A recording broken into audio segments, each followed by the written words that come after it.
ನಮಸ್ಕಾರ. ಸಂತೋಷ ಸೂತ್ರ ಕಾರ್ಯಕ್ರಮಕ್ಕೆ ಆತ್ಮೀಯವಾದಂತಹ ಸ್ವಾಗತ.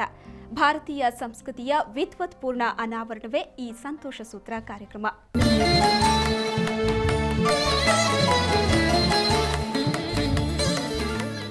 ಪ್ರತಿಯೊಬ್ಬ ಮನುಷ್ಯ ಬಯಸೋದು ಹಾಗೆ ಆತ ದೇವರಲ್ಲಿ ಪ್ರಾರ್ಥಿಸೋದು ಎರಡೂ ಒಂದೇ. ತಾನು ಸಂತೋಷವಾಗಿರಬೇಕು, ತನ್ನ ಮನಸ್ಸಿಗೆ ನೆಮ್ಮದಿ ಬೇಕು ಅಂತ. ಹಾಗಾದರೆ ಏನು ಮಾಡಬೇಕು ಸಂತೋಷವಾಗಿರೋದಕ್ಕೆ? ಯಾವ ಸೂತ್ರಗಳನ್ನು ತನ್ನ ಜೀವನದಲ್ಲಿ ಆತ ಅಳವಡಿಸ್ಕೋಬೇಕು? ಈ ಕುರಿತಾದಂತಹ ಬೆಳಕು ಚೆಲ್ಲುವಂತಹ ಕಾರ್ಯಕ್ರಮವೇ ಈ ಸಂತೋಷ ಸೂತ್ರ.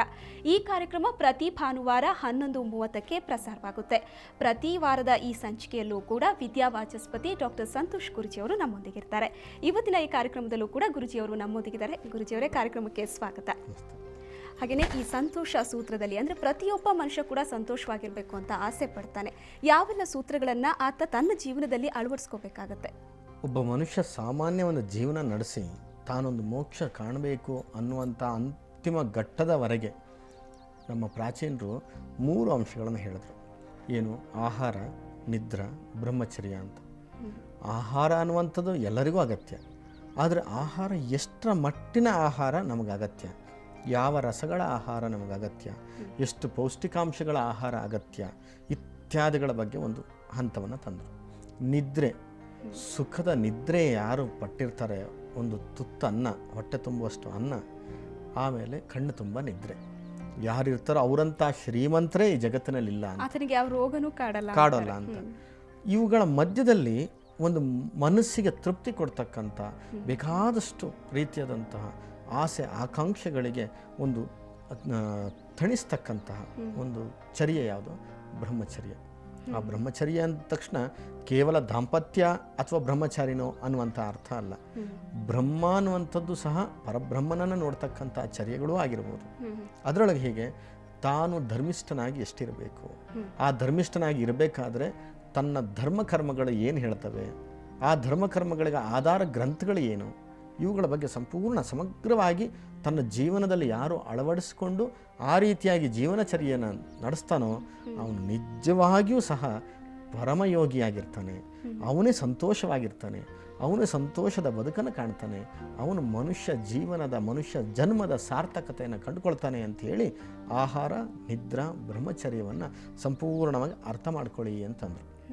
ಈ ಅರ್ಥ ಮಾಡ್ಕೊಳ್ಳೋದಕ್ಕೆ ಬೇಕಾದಷ್ಟು ವಿದ್ಯೆಗಳು ನಮ್ಮ ದೇಶದಲ್ಲಿ ಬಂದು ಆ ಬಂದಿರತಕ್ಕಂಥ ವಿದ್ವತ್ತೇನಿದೆ ಈ ದೇಶದ್ದು, ಅಂತಹ ಒಂದು ತತ್ವಶಾಸ್ತ್ರಗಳು, ಈ ತತ್ವಶಾಸ್ತ್ರಗಳನ್ನೇ ಇಟ್ಟುಕೊಂಡು ಜಗತ್ತಿನಾದ್ಯಂತ ದೊಡ್ಡ ಫಿಲಾಸಫಿಯಾಗಿ ಹೊರಗೆ ಬಿತ್ತು.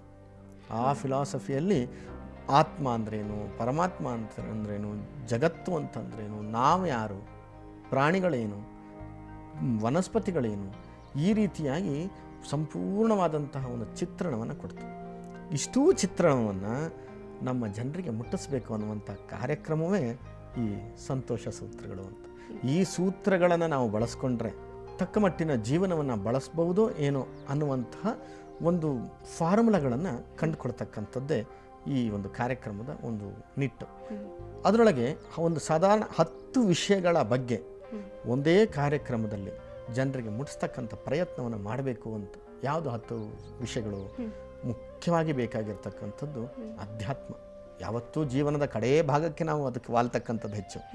ಆದರೆ ಮೊದಲಿಗೆ ಅದನ್ನು ತಿಳ್ಕೊಂಡ್ರೆ ಅಧ್ಯಾತ್ಮ ಎಷ್ಟು ಬೇಕು, ಅಧ್ಯಾತ್ಮದ ಒಂದು ಪಂಚಾಂಗ, ಈ ಮನೆಗೆ ಒಂದು ಪಂಚಾಂಗ ಅಂತ ಕೇಳ್ತೀವಿ, ಫೌಂಡೇಶನ್ ಅಂತ ಕರಿತೀವಲ್ಲ, ಆ ಫೌಂಡೇಶನ್ ಗಟ್ಟಿ ಇತ್ತು ಅಂತಂದರೆ ಎಷ್ಟು ಫ್ಲೋರ್ ಬೇಕಾದರೂ ಕಟ್ಕೊಂಡು ಹೋಗ್ಬೋದು.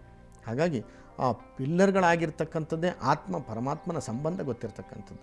ಆತ್ಮವಿದ್ಯೆ ಯಾರಿಗೆ ಗೊತ್ತಿದೆಯೋ ಅವನು ಎಲ್ಲರಿಗಿಂತಲೂ ಶ್ರೇಷ್ಠ ಅಂತ ಭಗವಾನ್ ಕೃಷ್ಣನೇ ಹೇಳಿದ್ದ. ಹಾಗಿದ್ದ ಮೇಲೆ ಅಧ್ಯಾತ್ಮ ಅಂತಂದ್ರೇನು, ಅಧ್ಯಾತ್ಮ ಎಷ್ಟು ಬೇಕು, ಅಧ್ಯಾತ್ಮ ಎಷ್ಟು ಅಳವಡಿಸ್ಕೊಳ್ಬೇಕು, ಅಧ್ಯಾತ್ಮದಲ್ಲಿ ಎಷ್ಟು ಸಂತೋಷವನ್ನು ಕಾಣ್ಬೋದು ಅನ್ನುವಂಥದ್ದು ಒಂದು ವಿಷಯವನ್ನು ಕೊಡ್ಬೋದು.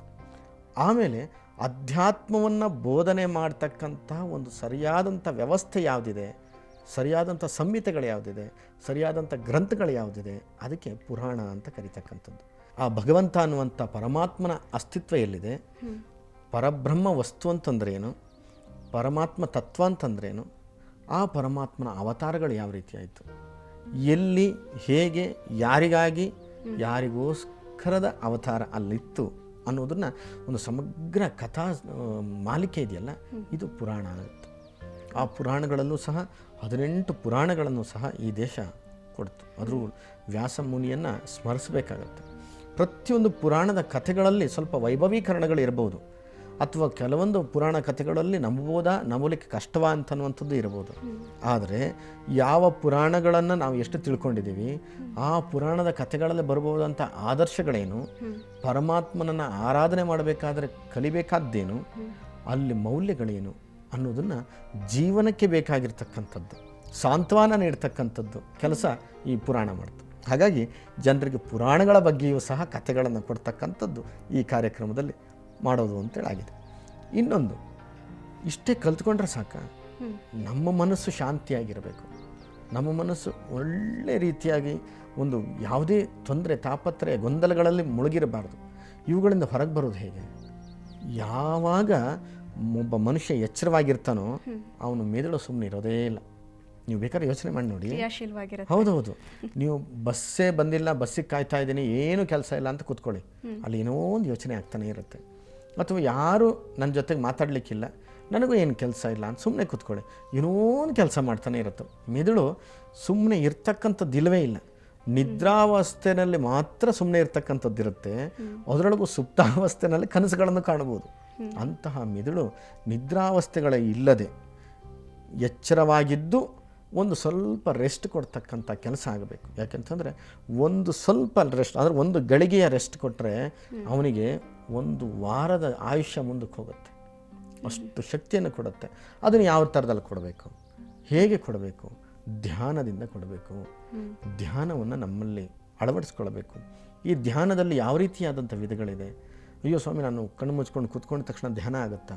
ಪೂಜೆ ಪುನಸ್ಕಾರಗಳು ಅಂತಂದ್ರೇನು, ಪೂಜೆಗಳ ಎಷ್ಟು ವಿಧಗಳಿವೆ, ಷೋಡಶೋಪಚಾರಗಳು ನನಗೆ ಗೊತ್ತಿಲ್ಲ, ಗೊತ್ತಿದ್ದವ್ರು ಹೇಗೆ ಮಾಡಬೇಕು, ಅಥವಾ ಗೊತ್ತಿಲ್ಲದಿದ್ದವ್ರು ಏನು ಮಾಡಬೇಕು, ಇವುಗಳ ಬಗ್ಗೆ ಗೊತ್ತಾಗಬೇಕು. ಈಗ ನೀವು ಪುರಾಣ, ಆಧ್ಯಾತ್ಮ ಮತ್ತು ಧ್ಯಾನದ ಬಗ್ಗೆ ತಿಳಿಸ್ಕೊಟ್ರಿ. ಮತ್ತೆ ಈಗೊಂದು ಚಿಕ್ಕ ವಿರಾಮದ ನಂತರ ಮಿಕ್ಕ ಸೂತ್ರಗಳ ಬಗ್ಗೆಯೂ ಕೂಡ ನಾವು ಗಮನ ಹರಿಸೋಣ. ವೀಕ್ಷಕರೇ, ಈಗ ಚಿಕ್ಕದೊಂದು ಬ್ರೇಕ್ನ ನಂತರ ಸಂತೋಷ ಸೂತ್ರ ಕಾರ್ಯಕ್ರಮ ಮುಂದುವರಿಯುತ್ತೆ.